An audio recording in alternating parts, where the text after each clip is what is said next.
शिव तत्व को जो जानने का साधन है, भगवान शंकर की कथा के रस तत्व को जो पहचानने का साधन है, वो शिव महापुराण की कथा है, जो निरंतर हमारे जीवन की एक आनंदमय खुशी को प्रकट करती है। शिव कथा कहती है, शिव महापुराण की कथा कहती है, भगवान शंकर का संवाद कहता है, भगवान शंकर का पावन चरित्र कहता है।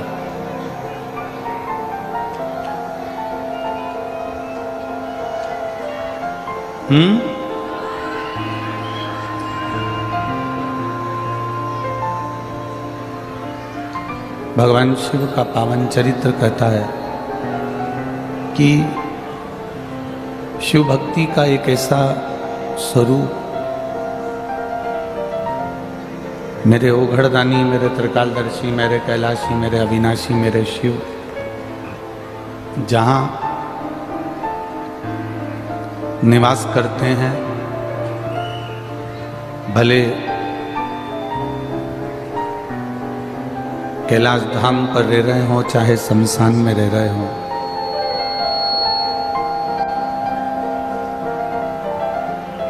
प्रसन्न चित्त में रह रहे हैं, आनंद में रह रहे हैं, दुनिया की सारी खुशियों के साथ रह रहे हैं। शिव महापुराण की कथा कहती है कि आप जहां रहें, जहां आपकी मर्जी हो, जहां आप रहें, वहां प्रसन्नता के भाव में रहें। जिस देश में, विदेश में, घर में, घर के बाहर, परिवार में, कुटुंब में, जहाँ तुम्हारा निवास हो, जहाँ तुम निवास करो, जहाँ तुम रहो, वहाँ एक प्रसन्नता के भाव में रहिए, एक आनंद के भाव में रहिए। आपके चेहरे पर प्रसन्नता होना चाहिए, आनंदता होना चाहिए। और हम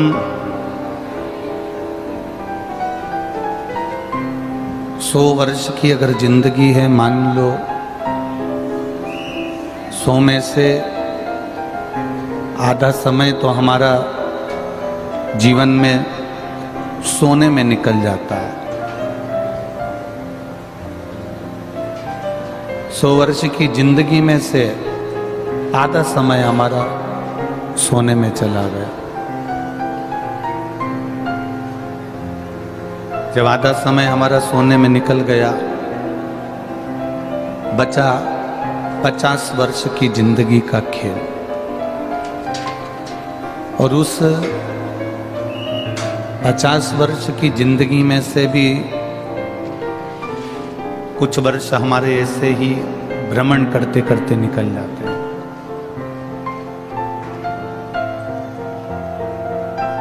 और थोड़ा सा जो समय बचता है, थोड़ा सा जो समय हमारे पास में रहता है, थोड़ा सा समय हमारे पास में जो रहा है,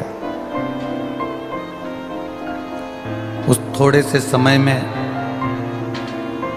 हम सुख को ढूंढने का प्रयास करते हैं। हम केवल सुख को ढूंढ रहे होते हैं, हम सुख को ढूंढने का प्रयास करते हैं केवल। और वो सुख जब हम ढूंढने का प्रयास करते हैं तो वो सुख हमसे दूर भागता है। शिव महापुराण की कथा एक बड़ी सुंदर बात कहती है, लक्ष्मी को जितना पकड़ने के लिए दौड़ोगे, लक्ष्मी उतनी तुम्हारे पास में नहीं आएगी। लक्ष्मी को जितना छोड़ कर चलोगे, लक्ष्मी उतनी तुम्हारे पास में दौड़ कर आए।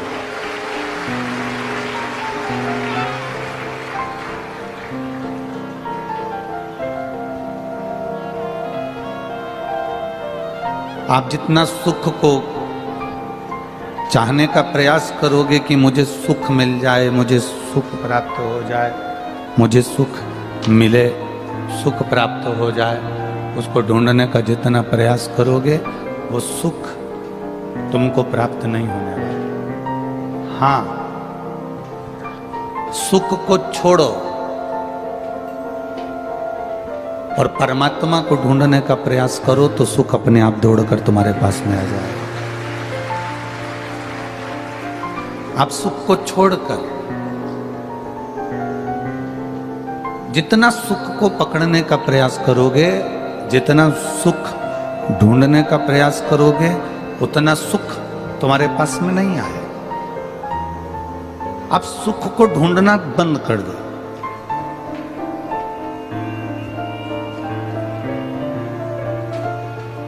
मेरी शादी होगी और मुझे दुनिया की बहुत खुशियां मिलेंगी, ये विचार मत लाओ। अपन तो ये लाओ कि भगवान जो घर देगा, भगवान जो परिवार देगा, भगवान जहां रखेगा, मेरा भोलेनाथ जिस घर में रखेगा और जैसा रखेगा, मैं वैसी खुश रह जाऊंगी। मैं खुश ढूंढूंगी नहीं खुशी को, मैं सुख को ढूंढने का प्रयास नहीं करूंगी, मैं खुशी ढूंढने का प्रयास नहीं करूंगी। वो जैसा रखेगा मैं वैसी रहूंगा। मैं दुकान खोल लूंगा, फिर धीरे धीरे करके मॉल बना लूंगा, धीरे धीरे करके बंगला ले लूंगा, धीरे धीरे कर गाड़ियां ले लूंगा। ना ना, आप ये विचार करो कि मेरा भोलेनाथ एक छोटी सी दुकान खोल रहा है, मेरा भोलेनाथ इस दुकान के अंदर बैठेगा, मेरा भोलेनाथ दुकान चलाएगा, मेरा भोलेनाथ व्यापारी बनकर बैठेगा, मेरा भोलेनाथ ग्राहक बनकर आएगा और मेरा भोलेनाथ मेरे परिवार की परवरिश करेगा। वो चाहेगा तो इसी में 4 चांद लगाकर भले जो वो कराएगा हम वो करेंगे। उसकी जो मर्जी होगी, उसकी जो इच्छा होगी, उसके अनुसार हम जिएंगे, उसके अनुसार हम जिएंगे, हम उसके अनुसार जिए, हम उसके अनुसार चले।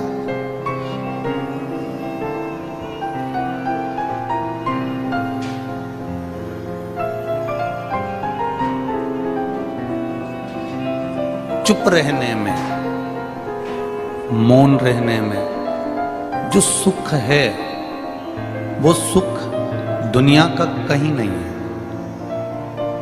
सास ने कुछ कहा, बहू थोड़ी सी चुप रह जाए, बहू ने कुछ कहा, सास थोड़ी सी चुप रह जाए, जेठ ने कुछ कहा, जेठानी थोड़ी सी चुप रह जाए, देवरानी ने कुछ कहा, जेठानी चुप रह जाए, और जेठानी कुछ कहे तो देवरानी चुप रह जाए। मौन में सब कुछ प्राप्त हो सकता है, मौन रहने में सब कुछ प्राप्त हो सकता है। पर तुम 2 घंटे का भी मौन नहीं लेते, 2 लाख का लोन जरूर ले लेते हो। अब तुम सोचते हो कि मैं लोन लेकर सुखी हो जाऊंगा, लोन पाकर सुखी हो जाऊंगा, लोन प्राप्त कर कर सुखी हो जाऊंगा। लोन से कभी कोई सुखी आज तक नहीं हुआ। किस्त जमा करते करते करते करते करते करते करते करते करते करते एक फ्लैट की किस्त जमा करते करते खुद लेट गया, पर फ्लैट की किस्त पूरी नहीं हो पाई।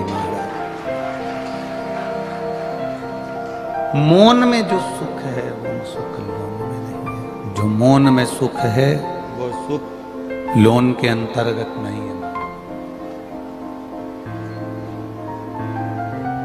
लोन से आप गाड़ी ले लोगे, लोन से बंगला ले लोगे, लोन से आप बहुत कुछ दुकान भी लगा लोगे, पर किस्त जमा करने का समय जब हर महीने आएगा तो तुम पेट भरकर रोटी नहीं खा पाओ। उस समय पर क्या करना है? हमें लोन लेने जाने से पहले, लोन प्राप्त करने से पहले बैंक का कर्जा हो, चाहे पड़ोसी का कर्जा हो, चाहे व्यापारी का कर्जा हो, हमें किसी से कर्जा लेकर अपनी जिंदगी नहीं चलाना।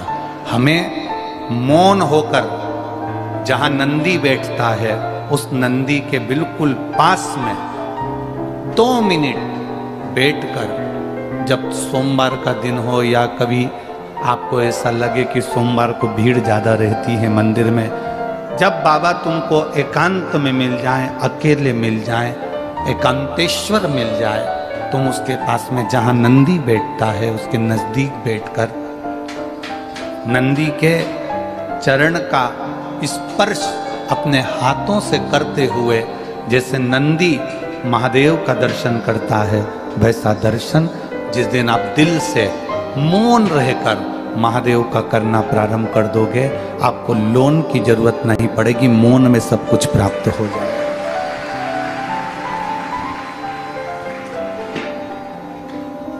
आप मौन से सब कुछ प्राप्त कर सकते हो, मौन से सब धारण कर सकते हो।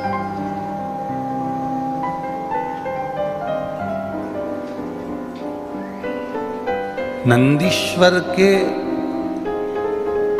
केवल चरणारविंद का स्पर्श कर कर भी हम अगर देवाधिदेव महादेव का दर्शन कर रहे हैं, शिवलिंग का दर्शन कर रहे हैं, तो उसमें सुख है हमारा, उसमें आनंद है हमारा।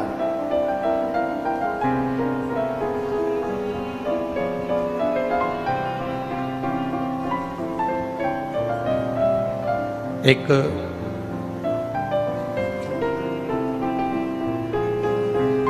शिव भक्त का चरित्र आता है जिसका नाम था नंदनार, जिसको लोग नंदनार कहते थे। क्या नाम है उसका? जम के बोलो जरा। नंदनार, उसको लोग नंदनार कहते थे। आवाज रोज जैसी आवाज कर दे आशीष, प्रतिदिन जैसी आवाज कर दो, बाकी की कुछ दिक्कत नहीं। नंदनार, हमें बाहर की आवाज आ रही है परंतु यहाँ के बक्सों की कोई आवाज नहीं है। नंदनार उस भक्त का नाम था, नंदनार। और वो जो नंदनार था वो शंकर जी के दर्शन के बिना एक क्षण भी नहीं रहता था, एक क्षण, एक पल भी।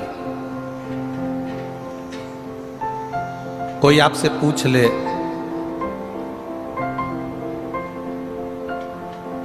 कि गुरुजी ने नंदी के पांव पकड़कर शिवलिंग के दर्शन का वर्णन किया है, ये कौन सी पुराण से करा है? तो आप कह सकते हो तमिल की तिरुविलयदल पुराण में से नंदनार का वर्णन लिया है, जिसमें नंदनार नंदी का पांव पकड़ता है, नंदी के चरण का स्पर्श करता है और मौन होकर सामने शिव का दर्शन करता है।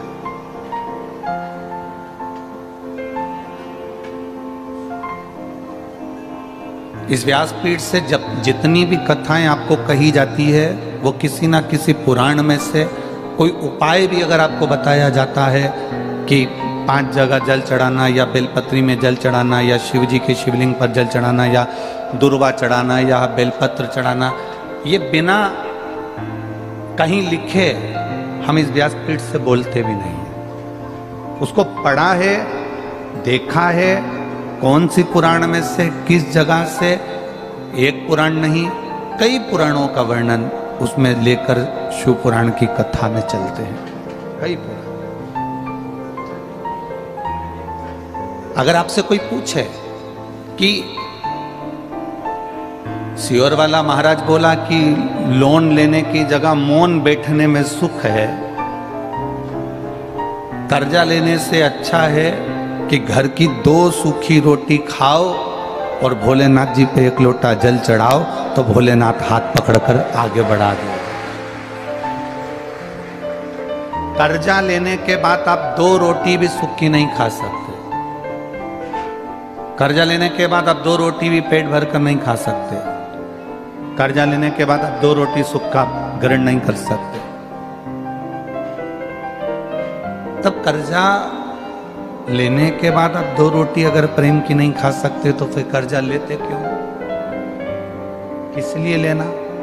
कर्जा क्यों लेते हो जब तुम्हारे ऊपर कोई मुसीबत आती है? बोलो सही है कि गलत है? जम के बोलो जरा। जब तुम्हारे यहाँ कोई मुसीबत आई, शादी आई, कोई मकान बनाया, कोई जमीन ली, कोई काम आ गया, कोई अड़चन आ गई, तो तुमने कर्जा लिया। कर्जा लेने की जरूरत कब पड़ती है? जब तुम्हारे यहां पर कोई मुसीबत, बोलो जम के, आती है। अब तुम शंकर जी पे जल चढ़ाते रहोगे तो मुसीबत आएगी क्या? बोलो जम के बोलो जरा। नहीं आएगी। जब शिव जी पर जल चढ़ाते रहोगे तो मुसीबत आएगी नहीं, कर्जे की जरूरत तुमको पड़ेगी नहीं और तुम अपनी जिंदगी अलमस्त जीते रहो। कर्जा व्यक्ति जब लेता है, मेरी बेटी की शादी करना है, कर्जा ले लो, दुकान डालना है, कर्जा ले लो, लोन ले लो, गाड़ी खरीदना है, कर्जा ले लो। तुम कभी परमात्मा से कहते क्यों नहीं हो कि मुझे मंदिर जाना है? कल के पत्र में एक पत्र था, हमने वो यहाँ नीचे रख दिया, जिसने लिखा होगा वो यहाँ बैठी होंगी। एक बहन ने पत्र लिखा, 9 साल के बाद बच्चा हुआ है, डॉक्टरों ने मना कर दिया था कि तुम्हारे यहाँ संतान का सुख कभी नहीं होगा। टेस्ट बेबी करवाया, अगर वो बैठी हो अपने बच्चे को लेकर तो वो जरूर खड़ी होना। उसने कल कथा में पत्र में लिखा था, 2 से 3 किलोमीटर दूर मंदिर था उसके घर से, जिसने पत्र में लिखा था 2 से 3 किलोमीटर दूर शिव मंदिर था। परिवार वाले हंसते थे, लोग ताना देते थे, कहते थे, डॉक्टरों ने मना कर दिया। उसने मुंबई तक का इलाज करवाया पर उसके घर में औलाद नहीं हुई। जब 2-3 किलोमीटर दूर भगवान को जल चढ़ाने जाती थी तो मन में सोचती थी कि लोग मुझे कुछ ना कुछ कहते रहते हैं, मैं पैदल मंदिर जाती हूँ, भगवान को जल चढ़ाने के लिए जाती हूँ, बस ये सोचती सोचती जाती थी। तो उसने पत्र में लिखा, मेरे यहाँ संतान तो बाबा ने दी पर उसके मंदिर जाने के लिए मुझे पहले गाड़ी पहुंचा दी, उसके बाद संतान दी। इन पत्रों में वो पत्र रखा है, आप आराम से निकाल कर उसको पढ़ लेना। कोई बहन ने उस पत्र को लिखा, मेरे गांव से, मेरे घर से वो मंदिर 2 से 3 किलोमीटर। तुम्हें जब गाड़ी लेना होती है तुम बैंक से लोन लेने का सोचते हो, मतलब तुम बैंक पर आश्रित हो, तुम दूसरे पर आश्रित हो, तुम अभी भोलेनाथ पर आश्रित नहीं हो। तुम जिस दिन भोलेनाथ जी से कह दोगे तेरे मंदिर आता हूँ, सीहोर आता हूँ, कुबेरेश्वर धाम आता हूँ, महाकाल आता हूँ, कृष्णेश्वर आता हूँ, लोगों की गाड़ी का इंतजार करना पड़ता है, कोई मुझे लेकर चले जाए। बाबा ऐसी कृपा करना, ऐसी गाड़ी देना जिसमें मैं दुनिया के लोगों को ले जाकर एक बार शिव पुराण की कथा सुनूं। गाड़ी मेरे लिए मत देना, गाड़ी ऐसी देना कि जब अगली कथा हमारे महाराष्ट्र में हो, अगली कथा कहीं पर भी हो, तो ऐसी गाड़ी देना, उस गाड़ी में सबको भर कर लेकर जाऊं, मेरे मोहल्ले की, मेरी माताओं को, मेरे पड़ोसियों को, मेरे रिश्तेदारों को, जो शंकर जी के मंदिर में जल चढ़ाने वाले हैं, मंदिर में एक छोटा सा बैनर लगा दूं कि मेरी गाड़ी फ्री है, मेरे बाबा ने मुझे दी है, इस गाड़ी में मैं इतनी तारीख से कथा में जाऊंगा, तुम्हें चलना हो तो चलो, तब मेरी सार्थकता। वो गाड़ी लोन से नहीं आएगी, वो गाड़ी मौन से आएगी।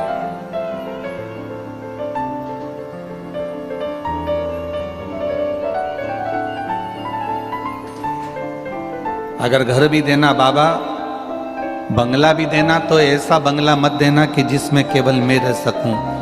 घर देना, बंगला देना तो ऐसा देना कि जब हमारे नगर में शिव महापुराण की कथा हो और मेरे रिश्तेदार मुझसे पूछें कि कथा हो रही है, तो मैं सबको फ़ोन लगाकर बोलूं कि मेरा घर बहुत बड़ा है, आप आराम से आओ, ये बाबा का घर है, इसमें रुको, ये बाबा का घर है, इसमें रुको और आराम से रहो, कथा सुनो, भोजन करो, सब व्यवस्था तू देगा तो मैं कर सकता हूं, मेरी सामर्थ्यता नहीं है बाबा कि मैं कुछ कर सकूं, तू देगा तो सब।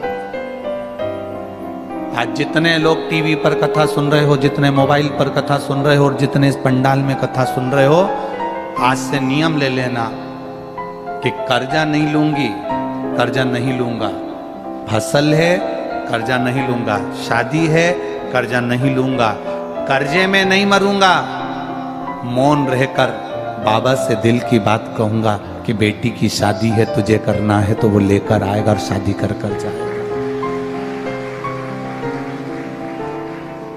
दुनिया से लोगे तो उनको लौटाना पड़ेगा, पर मेरे काल अधिपति से लोगे तो उसको कभी लौटाना नहीं पड़ेगा, वो खुश होकर देगी देगा। आप उसकी भजन में बल बढ़ाओ। जहां नंदी बैठा है शिव मंदिर के सम्मुख में, शंकर भगवान के सामने, उस नंदी के पास में जिस समय पर आपको समय मिल जाए और आपका दिल लगे कि आज मैं बहुत दुखी हूं, मैं बहुत कष्ट में हूं, मेरे जीवन में बहुत कष्ट चल रहा है, जीवन में बहुत तकलीफ चल रही है,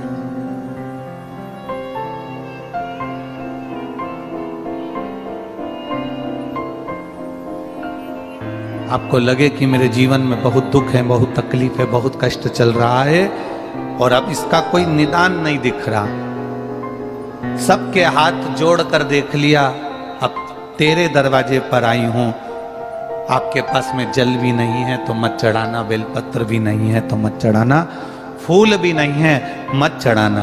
आप तो उस नंदी के पास में बैठकर अपना हाथ उसके चरण को पकड़ते हुए मेरे महादेव का दर्शन करते हुए बस उससे दिल से बोल देना कि अब कोई नहीं संभाल रहा, अब तुझे संभालना है, बस तेरे आश्रित होकर जी रहा, तेरे आश्रित।